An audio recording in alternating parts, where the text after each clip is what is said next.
What's ahead in April for commodities in a context of tariffs and complicated weather in South America? Mike Zuzolo is ready to assess that on global ag trade brick by brick here at Connected Farmer, your channel to keep you up to date with the latest trends in agriculture and livestock.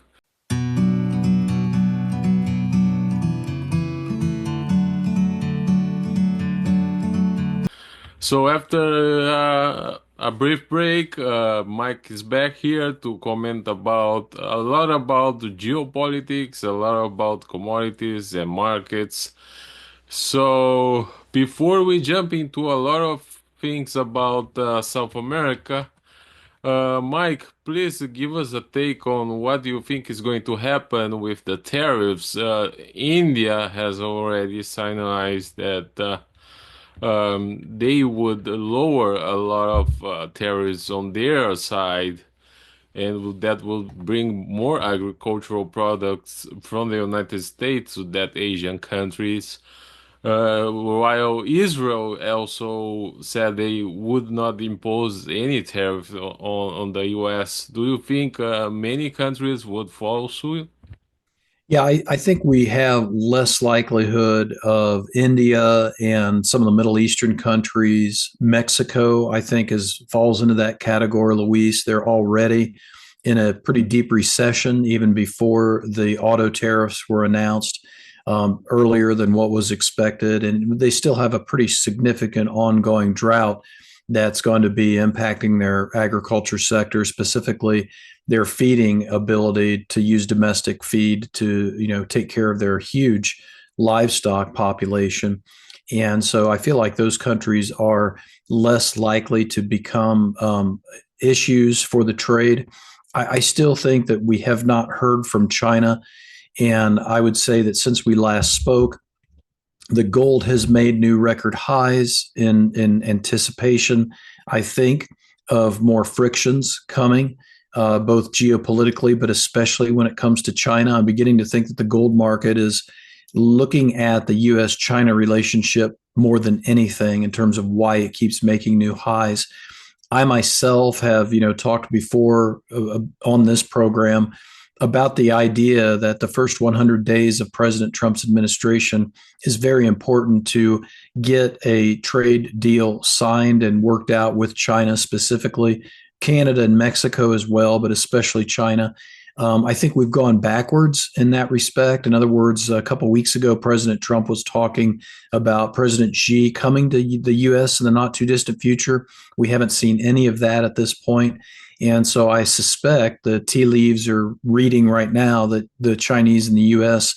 have gotten bogged down at lower level talks at this stage of the game. And so as we go through the second half of this week and we find out exactly some of the details of the reciprocal tariffs the United States are going to put on in place and on whom on Wednesday afternoon, and then we'll see what kind of reaction that these countries have that are probably already mapped out. I would say net, the gold is making new highs. It's fearful. The dollar has gone back to a safe haven. In other words, it's not falling anymore like it was in February. I'd really like to see the dollar to continue to depreciate and weaken as we announce these tariffs. I actually think that's part of President Trump's plan. And they've actually started talking about a Mar-a-Lago Accord, kind of like the Plaza Accord of the mid 1980s. You and I discussed this several sections or episodes back. So I would say sitting here versus when we last talked, it's not as critical because of India, because of Israel, and some of these other issues, Mexico, I think. But with China, I think it's actually gotten a little bit worse. So that puts me in a situation without the dollar going lower and without South American supplies going down. I'm still most nervous about the soy complex for the export side of the equation. Last thing I'll say and kind of bleed into the trade action with our tariff talk is on Tuesday's trade, we saw a very distinct change in the post USDA report atmosphere, we really saw the bean oil come on almost 6% higher on the trading session. I think that was due directly to big oil and big biofuel getting together with the Environmental Protection Agency on Tuesday to discuss the new policy on biomass biofuels.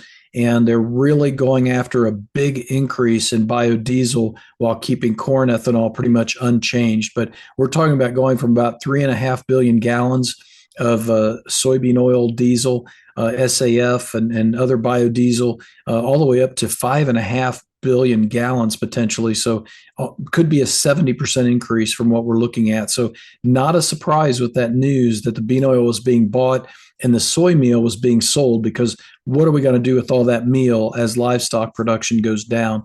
So I think that's an interesting dynamic that we just started to see play out again. So how did you see the USDA report impacting the markets? As you mentioned, Yeah, I talked to clients before the report. And I said I'm much more concerned about the stocks report in terms of the price trend than I am the acreage report, because after the acreage report gets done, it's all about yield. And I really like the stocks report, especially the on farm stocks numbers. Corn stocks, I think we're down about 11% versus last year. Soybean stocks down about 6% on farm versus last year. And I also liked on the acreage side of the equation the fact that the all wheat planted number 45.4 million acres is the second lowest since 1919, since USDA kept records or started to keep records on wheat plantings and crop plantings. And so I'd say as a whole, Luis, both taken together, the stocks and the acreage numbers told the market very, I think, plainly, we still have weather to have to go through because stocks are still very, very tight when it comes to corn and wheat, especially on a global basis. And those low soybean acreage numbers, we maybe aren't playing that out yet because the trade sees a pretty wet pattern developing here in the United States. So I'm not so sure they're biting into that low acreage number as aggressively as they could be or like they were before the actual report came out. yes, and in addition to that, we have South America. And what basically the forecast is saying for the month of April is that many areas of Brazil will have lower than average precipitation. I am looking at on my computer screen to the left of me a soil moisture profile of Mato Grosso and center west Brazil. And I know they're getting rains right now as we talk because I was looking at the updated radar returns on Tuesday afternoon. But I'm still showing the second lowest soil moisture profile and depth in 7 years at this stage of the game. And one of the people I was talking to on Tuesday morning asked me about Brazil and specifically about center west Brazil. And I said, well, my South American colleague, meaning you, have given me some really nice weather and South American updates. And my guess is that in 10 to 14 days, we're either not going to be talking about the safrinha corn at all because it got a lot of good rains, or we're going to be talking about how it's lost a lot of yield and that total corn crop in Brazil is going to be below 100 million metric tons. How's that feel to you Well, saying? yeah, as of today, Ag Rural has reduced the total output for the Brazilian soybean crop, and I think it definitely is going to have an effect on the safrinha. Yeah, and so this goes back to that big acreage base that we saw 95.3, 95.4 million acres planted on the corn. If you use the USDA's Ag Forum numbers, you're essentially going from a 1.97 billion bushel carryover up to about a 2.2 billion bushel carryover. Not a big jump on that kind of an acreage, and that's using their 181 bushel per acre yield. One thing on the acreage number and the yield number I wanted to make sure I passed along to you was that west of the Mississippi River, we took a lot of wheat acres and are going to put them into corn acres.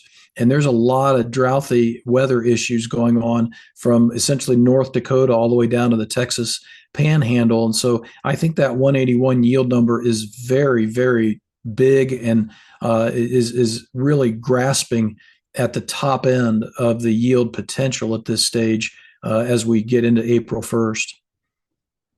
Yes, and I would like to also get your opinion about the hogs and pigs report because I think it sounded very bullish, and in also in context you have the fact that China has been skidding some of the U.S. Beef recently.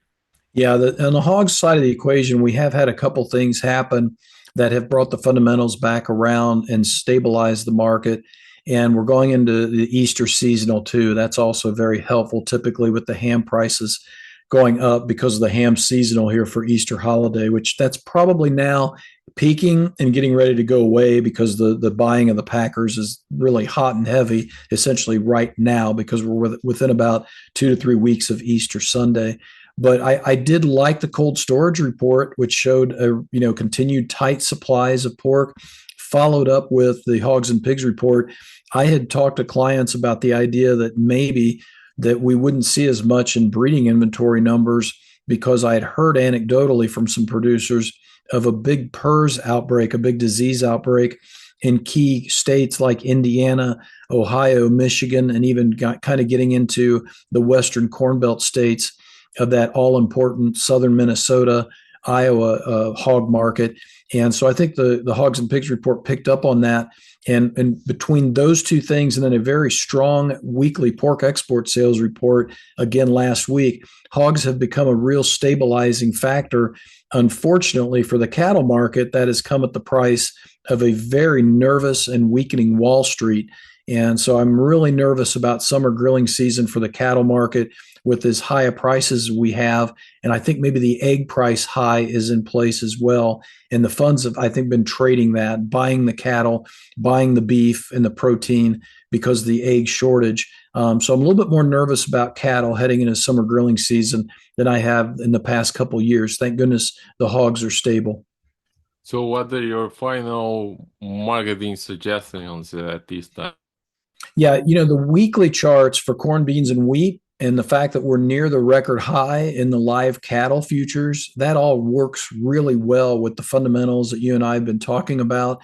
We have the supply side and the weather priced in. We understand we're locked in on the weather and the supply side when it comes to the ag sector, but we don't know the demand side because of what President Trump's tariffs may do and whether some senators, there are some Republican senators talking about in Washington right now putting a bill through to block his tariff proposal. So the demand side is still very much up in the air, and that goes back to the Chinese situation and our trade relationship with them. I'm still a hedger, in other words, until I can get a pretty strong idea that the demand base is there. All right, thank you very much.